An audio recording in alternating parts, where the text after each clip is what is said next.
दोस्तों एक बार फिर से आप सभी का स्वागत है आपके अपने YouTube चैनल पर। और दोस्तों आज के इस वीडियो में हम पढ़ेंगे प्राथमिक व्यवसायों के बारे में। यानी दोस्तों प्राथमिक व्यवसाय किसे कहते हैं ये मैं पहले आपको बता देता हूं। तो दोस्तों ऐसे व्यवसाय जिनमें मानव क्या है प्रकृति प्रदत्त उत्पाद हैं उनका इस्तेमाल करके अपना जीवन यापन करता है, उन्हें हम क्या बोलते हैं प्राथमिक व्यवसाय। और दोस्तों प्राथमिक व्यवसाय के अंतर्गत कौन कौन सी क्रियाएं आती है। तो दोस्तों प्राथमिक व्यवसाय के अंतर्गत जो क्रियाएं आती है उनका नाम है कृषि हो गया, अखेट हो गया, खाद्य संग्रहण हो गया, पशुचारण या पशुपालन हम कह सकते हैं। इसके अलावा मत्स्य पालन या मछली पकड़ना कह सकते हैं। इसके अलावा लकड़ी काटना हो गया, खनन हो गया और क्या हो गया दोस्तों खाद्य संग्रहण। इस प्रकार की क्रियाएं क्या है प्राथमिक व्यवसाय के अंतर्गत आती है। तो दोस्तों इन्हीं क्रियाओं के बारे में आज हम डिटेल से पढ़ेंगे और ये टॉपिक दोस्तों आपके लैब असिस्टेंट ज्योग्राफी के सिलेबस में अलग से दिया गया है। ठीक है दोस्तों, तो प्राथमिक व्यवसाय के अंतर्गत जो क्रियाएं आती है उनको हम एक एक करके डिटेल से देखेंगे। तो सबसे पहले जो क्रिया आती है उसका नाम है आखेट यानी हंटिंग।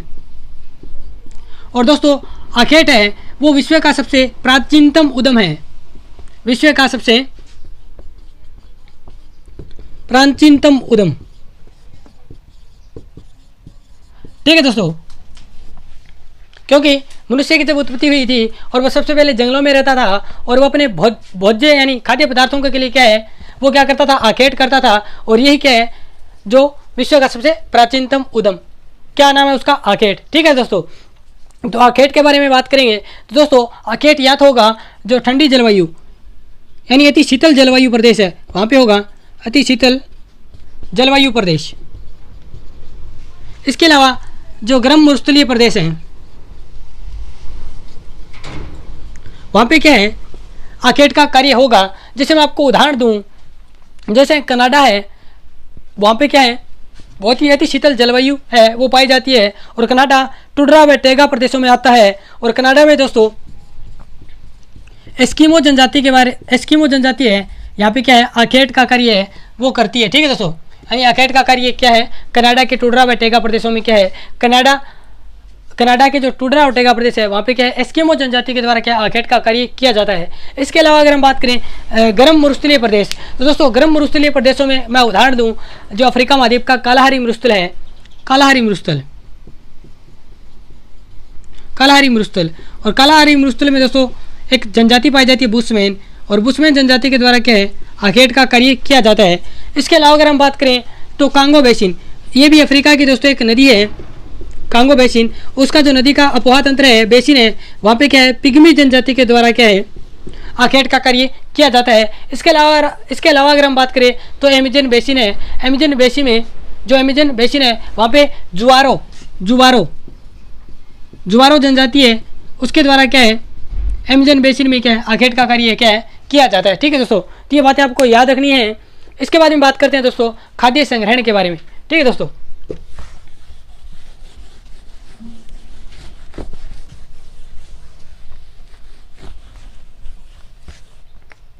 खाद्य संग्रहण यानी फूड गैदरिंग। दोस्तों खाद्य संग्रहण में दोस्तों क्या है लोगों के द्वारा क्या है जंगलों से क्या है कंदमूल, नट, बेरी, पत्ते, जड़ें आदि का क्या है संग्रहण किया जाता है। और दोस्तों ये जो खाद्य संग्रहण का कार्य है वो कौन कौन से क्षेत्रों में होता है। तो दोस्तों ये मलाया प्रायद्वीप में होता है, प्रायद्वीप। और इसके अलावा अमेजन बेसिन यानी दोस्तों अमेजन नदी है वो विश्व की सबसे बड़ी नदी है और ये दक्षिणी अमेरिका महाद्वीप में है। और अमेजन बेसिन है उसमें क्या है दोस्तों एक जनजाति रहती है उसका नाम है बोरो, और बोरो जनजाति के द्वारा क्या है खाद्य संग्रहण का कार्य किया जाता है। ठीक है दोस्तों, अब दोस्तों बात करते हैं एक महत्वपूर्ण प्राथमिक व्यवसाय के बारे में और इसका नाम है दोस्तों मछली पकड़ना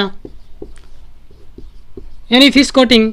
और दोस्तों मछली क्यों पकड़ी जाती है तो ये खाद्य के रूप में इस्तेमाल की जाती है। इसके अलावा मछली से क्या है चमड़ा प्राप्त होता है और इसके अलावा मछली से क्या है तेल भी प्राप्त किया जाता है। ठीक है दोस्तों, तो दोस्तों विश्व में क्या है 4 प्रमुख क्षेत्र हैं मछली पकड़ने के, वो कौन कौन से हैं दोस्तों उनका नाम आपको याद रखना है। तो पहला है उत्तरी प्रशांत महासागर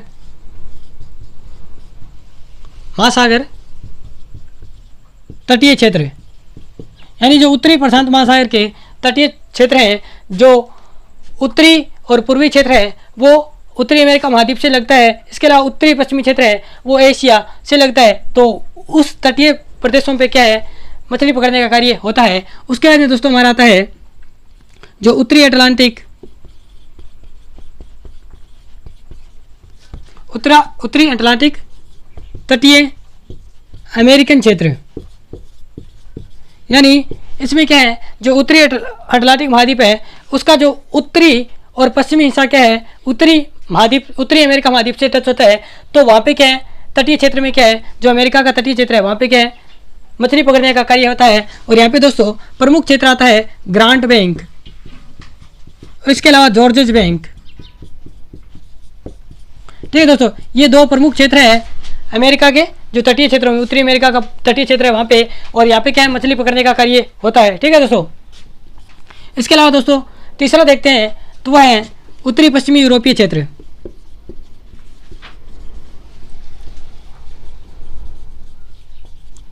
दोस्तों ये उत्तरी पश्चिमी यूरोपीय क्षेत्र यानी जो यूरोप का उत्तरी पश्चिमी क्षेत्र है वो क्या है, उत्तरी जो अटलांटिक महाद्वीप है उसके उत्तरी पूर्वी हिस्से से टच करता है। तो ये क्या, कौन सा क्षेत्र हो गया, जो उत्तरी पश्चिमी यूरोपियन क्षेत्र है वो किस महाद्वीप के यानी सॉरी किस महासागर के उत्तरी पूर्वी हिस्से से टच करता है, तो उत्तरी अटलांटिक महासागर के। और इस तटीय क्षेत्रों में क्या है, मछली पकड़ने का कार्य किया जाता है। चौथा आता है हमारा जापान सागर। और दोस्तों जापान सागर पड़ता है दक्षिणी चीन सागर में, और यहाँ पे क्या है, मुख्य रूप से जापान देश है वो क्या है, मछली पकड़ने का कार्य करता है। तो ये दोस्तों विश्व में मछली पकड़ने के 4 प्रमुख क्षेत्र हैं। अब हम बात करेंगे पशुचारण के बारे में।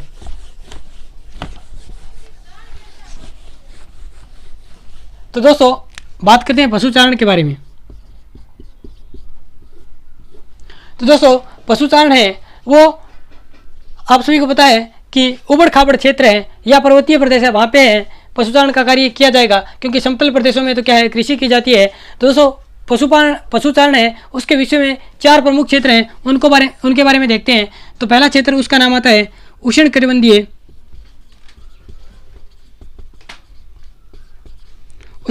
घास के मैदान, यानी विश्व के जितने भी उष्णकटिबंधीय घास के मैदान हैं वहाँ पे क्या है पशुचारण का कार्य किया जाता है। और उष्णकटिबंधीय जो घास के मैदान है वो आते हैं 5 डिग्री से लेके 30 डिग्री उत्तरी व दक्षिणी अक्षांशों के मध्य। ठीक है दोस्तों, अक्षांशों के मध्य यानी 5 डिग्री से लेकर 30 डिग्री उत्तरी व दक्षिणी अक्षांशों के मध्य क्या है, उष्णकटिबंधीय घास के मैदान पाए जाते हैं। और दोस्तों यहाँ पे क्या है, वर्षा होती है, औसत वर्षा वो क्या होती है, 100 सेंटीमीटर से कम। और दोस्तों इसमें कौन से विश्व के घास के मैदान आते हैं उनकी बात करते हैं। तो दोस्तों उष्णकटिबंधीय घास के मैदान में आता है स्वाना घास का मैदान। और स्वाना दोस्तों घास के मैदान है वो अफ्रीका महाद्वीप में पाए जाते हैं। इसके अलावा बात करें पार्कलैंड, और पार्कलैंड भी दोस्तों अफ्रीका महाद्वीप में घास का मैदान है, और ये कैसा है, उष्णकटिबंधीय घास का मैदान है। इसके अलावा अगर हम बात करें तो वेनेजुएला में एक आता है, वेनेजुएला जो कि दोस्तों दक्षिणी अमेरिका महाद्वीप है उसका देश है। यहाँ पे एक घास का मैदान पाया जाता है, उसे बोलते हैं लानोज। ठीक है दोस्तों, इसी प्रकार दक्षिणी अमेरिका महाद्वीप है उसका एक और देश है ब्राज़ील, और ब्राज़ील में दोस्तों घास का मैदान पाया जाता है, उसे बोलते हैं कैंपोज। और ये दोस्तों सभी क्या है, उष्णकटिबंधीय घास के मैदान हैं, और यहाँ पे क्या है, पशुचारण का कार्य है वो किया जाता है। ठीक है दोस्तों, अब हम बात करते हैं जो पशुचारण के दूसरे क्षेत्र के बारे में।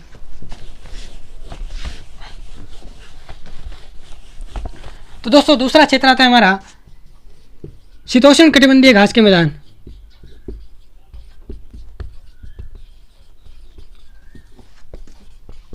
घास के मैदान, और दोस्तों जो शीतोष्णकटिबंधीय घास के मैदान है वो 30 डिग्री से लेके 45 डिग्री उत्तरी व दक्षिणी अक्षांशों के मध्य क्या हैं, पाए जाते हैं। ठीक है दोस्तों, और जो शीतोष्णकटिबंधीय घास के मैदान है जहाँ पे पशुचारण का कार्य किया जाता है, यहाँ पे औसत वर्षा है वो रहती है 50 सेंटीमीटर। ठीक है दोस्तों, अब हम बात करते हैं कि विश्व में कौन कौन से शीतोष्णकटिबंधीय घास के मैदान है जहाँ पे पशुचारण का कार्य किया जाता है। ठीक है दोस्तों, तो पहला तो नाम आता है दोस्तों वेल्स दोस्तों दक्षिणी अफ्रीका देश है, किसका, अफ्रीका महाद्वीप का देश है दक्षिणी अफ्रीका, और वहाँ पे शीतोष्णकटिबंधीय घास के मैदान पाए जाते हैं, उन्हें बोलते हैं वेल्स। और यहाँ पे क्या है दोस्तों, पशुचारण का कार्य किया जाता है। इसके अलावा अगर हम बात करें डाउन्स, यानी डाउन्स जो कि ऑस्ट्रेलिया में घास के मैदान है और यहाँ पे भी क्या है पशुचारण का कार्य है वो किया जाता है। इसके अलावा आता है न्यूजीलैंड में कैंटरबरी, और ये किस देश में पाए जाते हैं तो न्यूजीलैंड में, और यहाँ पे भी क्या है पशुचारण का कार्य किया जाता है। इसके अलावा अगर हम बात करें प्रेरीज दोस्तों यूएसए में है, क्या है घास के मैदान है और ये कैसे हैं शीतोष्ण कटिबंधीय घास के मैदान, और यहाँ पे पशुचारण का कार्य किया जाता है। इसके अलावा नाम आता है स्टेपीज जो कि दोस्तों यूरेशिया यानी जो एशिया और यूरोप का हिस्सा है वहाँ पे घास के मैदान पाए जाते हैं और उनका नाम है स्टेपीज, और ये कैसे हैं शीतोष्ण कटिबंधीय घास के मैदान, और यहाँ पे भी क्या है पशुचारण का कार्य किया जाता है। और इसके बाद दोस्तों आता है हमारा पंपास, और ये दोस्तों पाए जाते हैं दक्षिणी अमेरिका महाद्वीप का एक देश है अर्जेंटीना, और यहाँ पे भी क्या है पशुचारण का कार्य किया जाता है। और ये कैसे घास के मैदान है पंपास, तो शीतोष्ण कटिबंधीय घास के मैदान। ठीक है दोस्तों, अब हम बात करते हैं तीसरे क्षेत्र की। दोस्तों पशुचारण का तीसरा क्षेत्र है उसका नाम आता है मरुस्थलीय प्रदेश, यानी जो विश्व के मरुस्थलीय प्रदेश हैं वहाँ पे क्या है पशुचारण का कार्य किया जाता है। जैसे सारा का रेगिस्तान हो गया, इसके अलावा अरब मरुस्थल हो गया, इसके अलावा कालाहारी मरुस्थल हो गया। ठीक है दोस्तों, यहाँ पे क्या है पशुचारण का कार्य किया जाता है। इसके अलावा चौथा क्षेत्र आता है हमारा पर्वतीय प्रदेश का, यानी जो पर्वतीय प्रदेश है चाहे वो रोकीज हो, चाहे वो एंडीज हो, चाहे वो हिमालय हो, यहाँ पे क्या है दोस्तों पशुचारण का कार्य किया जाता है। और कौन सा क्षेत्र है पर्वतीय प्रदेश। ठीक है दोस्तों, तो ये था हमारा पशुचारण के क्षेत्र। अब हम बात करेंगे पशुचारण के कौन से प्रकार हैं। तो दोस्तों पशुचारण के प्रकारों की बात करते हैं, और पशुचारण के दोस्तों दो प्रकार हैं। पशुचारण के प्रकार दो प्रकार हैं दोस्तों। पहला है चलवासी पशुचारण,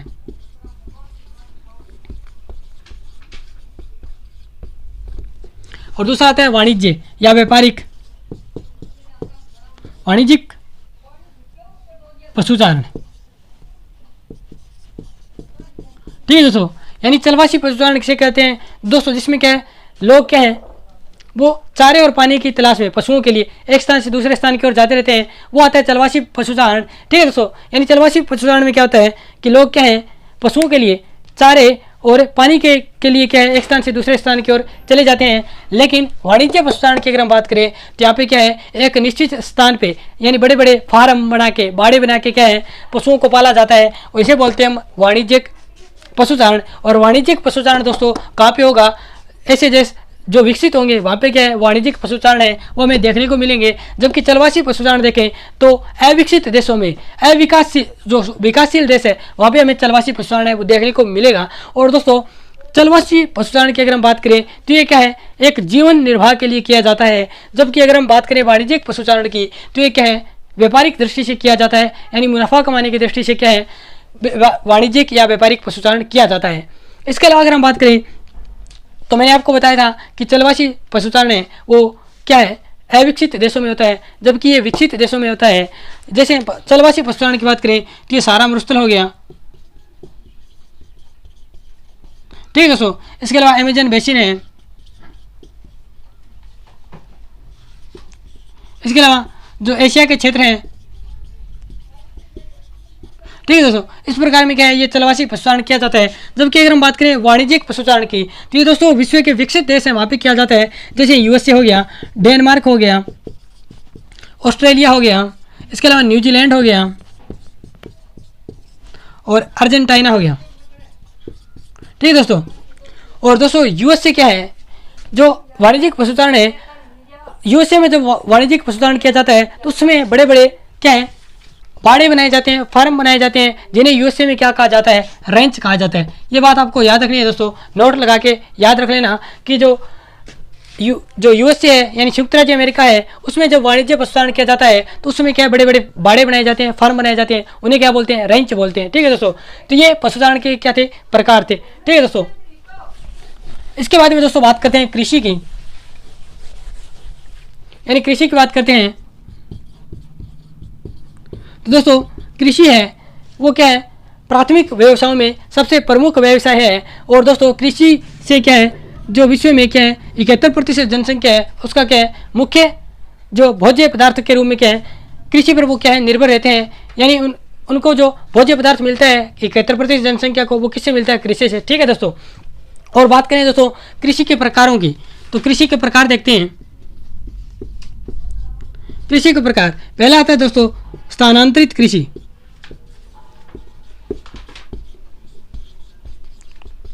ठीक है दोस्तों।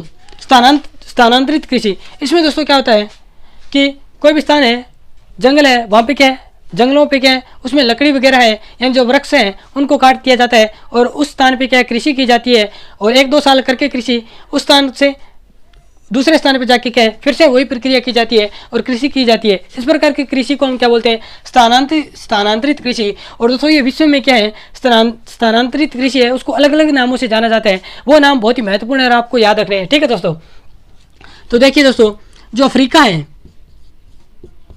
अफ्रीका में दोस्तों जो स्थानांतरित कृषि की जाती है उसको बोलते हैं मसोल। इसके अलावा अगर हम बात करें दक्षिणी अमेरिका महाद्वीप है। ठीक है दोस्तों। और उसका एक देश है ब्राज़ील, और ब्राज़ील में दोस्तों स्थानांतरित कृषि को क्या कहा जाता है रोका। इसके अलावा अगर हम बात करें वियतनाम में इस कृषि को बोलते हैं रे। ठीक है दोस्तों। अगर हम बात करें मैक्सिको की, मैक्सिको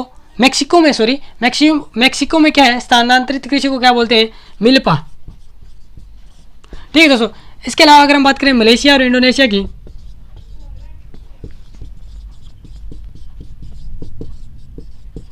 तो मलेशिया और इंडोनेशिया में जो स्थानांतरित कृषि होती है उसको बोलते हैं लदांग। ठीक है दोस्तों। और भारत में अगर हम बात करें तो भारत में स्थानांतरित कृषि को बोलते हैं झुमिंग कृषि। ठीक है दोस्तों। तो ये नाम है स्थानांतरित कृषि के नाम है और इनको विश्व के अलग अलग क्षेत्रों में अलग अलग नाम से स्थानांतरित कृषि को जाना जाता है। जैसे अफ्रीका में मसोल, दक्षिणी अमेरिका का जो ब्राज़ील देश है उसमें रोका, और वियतनाम में रे, मैक्सिको में मिल्पा, मलेशिया व इंडोनेशिया में लदांग और भारत में झुमिंग कृषि। दोस्तों ये था हमारा जो प्राथमिक व्यवसाय से संबंधित टॉपिक, और इससे अगले वीडियो में हम इस कृषि के जो और प्रकार हैं उनके बारे में जानेंगे और अगली जो भी आर्थिक क्रियाएं हैं प्राथमिक व्यवसाय के अंतर्गत आती है उनके बारे में जानेंगे। ठीक है दोस्तों।